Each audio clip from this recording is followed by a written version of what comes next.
Marajaw na hapon dakbayan sa Surigao. Welcome dire na sa programang 1FM Top of the Hour News. Medyo nagka-technical kita kagayin na no kay ang atong FB Live na wad-an og audio.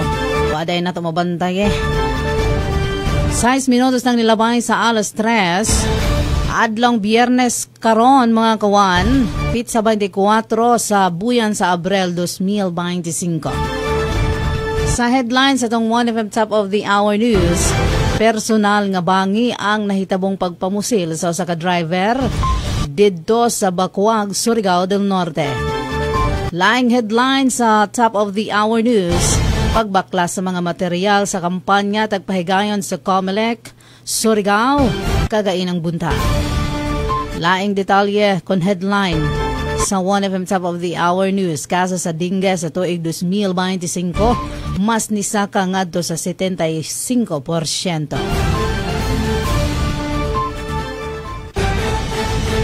Sa detalye sa 1FM Top of the Hour News, tagpaklaro pinaagi sa press conference kagahapon nga adlaw ni Provincial Director ng Surigao del Norte Police Provincial Office, Police Colonel Warren Dablo, ang kalabot na sa nahitabong pagpamusil sa usa ka tricycle driver didto sa Bacuag an Abril 23, 2025 nga usa ka personal nga bangi.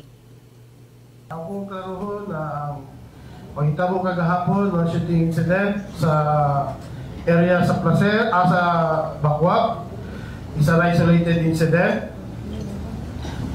Ang motive is a personal grudge.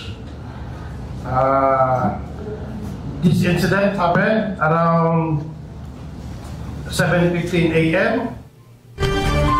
Ang biktima o sa kabrayan lumayag lagaran. Dunay live-in partner lumulopyo sa Purok del Pilar, Barangay Poblacion, Bacuag, Surigao del Norte. Samtang ang duha ka mga suspitsado mao silang Christian Roca Tugunon, 28 anyos nga layaki, usa ka mananagat, residente sa Purok 6 Barangay Lacandula, Placer, Surigao del Norte, og Anisito Diliman Season, 36 anyos, mananagat, residente sa Purok 5 Baligyan, Habunga, Agusan del Norte. Sumaya pa ni Provincial Director ng Surigao del Norte Police Provincial Office, Police Colonel Warren Dablo, na aresto ang mga suspect. Balik ko na ako, this shooting incident took place in Bacuag. The suspects were arrested at the choke point in Placer. So, nalang yung idea kung asa sila mag-exit. Kaya dito na ito, ipunta na ito ang choke point. Nag-anong yun nila na dito siya nilagi. So,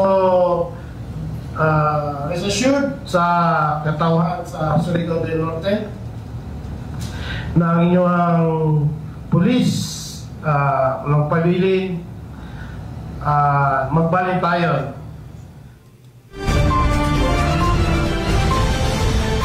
Dugang paisab nga ang duha ka mga suspetsado nagpositibo kini sa drug test og negatibo sa paraffin test.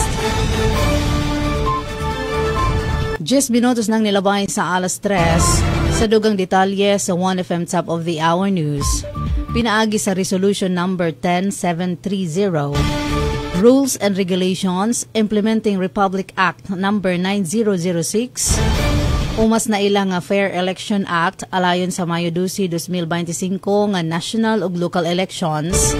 Ang Commission on Elections kon Comelec Surigao City pahigayon kagaina sa Diyos sa buntag April 25, 2025 sa Operation Baklas ng mga illegal campaign materials. Kaiban sa mga operasyon ang DPWH, Surigao City PNP, DENR ug SWAT.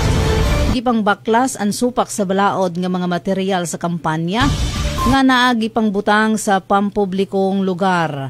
Sa bisan asa nga lugar sama sa poste, mga kahoy ug uban mga dili designated common poster area. Duha ka team ang napahigayon kagaina nan Operation Baklas nan mga illegal campaign materials. May na-assign sa may Anumar pasingod sa syudad, sanan may sa sentro ng Surigao, kon sentro ng syudad. 11 minutos nang nilabay sa alas 3 sa dugang detalye sa 1FM Top of the Hour News. Mas daghang kaso sa dengue ang natala sa tuig 2025 kumpara sa parihas nga panahon sa miaging tuig. Kini ang giingon sa Department of Health kon DOH. Sa usa ka pahayag, ang DOH mitaho nga adunay kinatibuk-an nga 95,262 ka mga kaso sa dengue ang gitaho gikan sa Enero hangtod Abril 2025. Kini mao ang 75% nga mas taas kumpara sa 54,556 ka mga kaso sa dengue sa parihas nga panahon sa tuig 2024. Sumaya pa sa Department of Health. Kadaghanan sa mga kaso sa dengue nga gitaho anaa sa Calabarzon nga dunay ihap sa kaso nga 17,754. National Capital Region nga may 16,704 nga kaso sa dengue og Central Luzon nga may 15,317 nga ihap sa kaso sa dengue.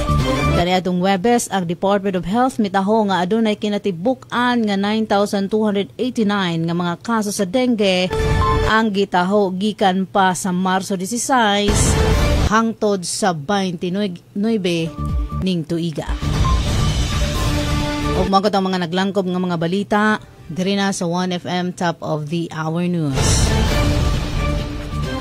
Sa nanhapit na sab ang pagpiniliay sa national and local elections, pila ra kan gajud katuyugan mga kawan magboto na gajud kita. Hinaut unta na an ijo tag-isip, an ijo mga gusto na mga kandidato. Ang magkajoy ijo tagsunod kung uno'y jaon sa ijo dughan. Kay inin ato iba na mga katauhan bitaw mabandalikyatan ra nato ini. Basta mag-eleksyon gani, inday uno kaha na maamang man ang mga uban tao. Sanan matikig ang liog. Dili naman mamansin inin iban. Mga dumadapig raman kita. So kinahanglan gajud na dili kita magpaapekto iton eleksyon. Kay dili man kita ang nangandidato.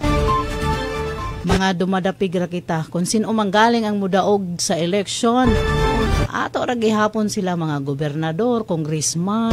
So dili na to wayaon ang ato maradyo na ininpagtagad sa atong isig katao tungod ra lamang sa eleksyon. And good luck dahil sa tanan mga nangandidato. Labi na diri sa Surigao City o Surigao del Norte. 14 minutos ang lilabay sa alas 3 kini si Jen Ambid.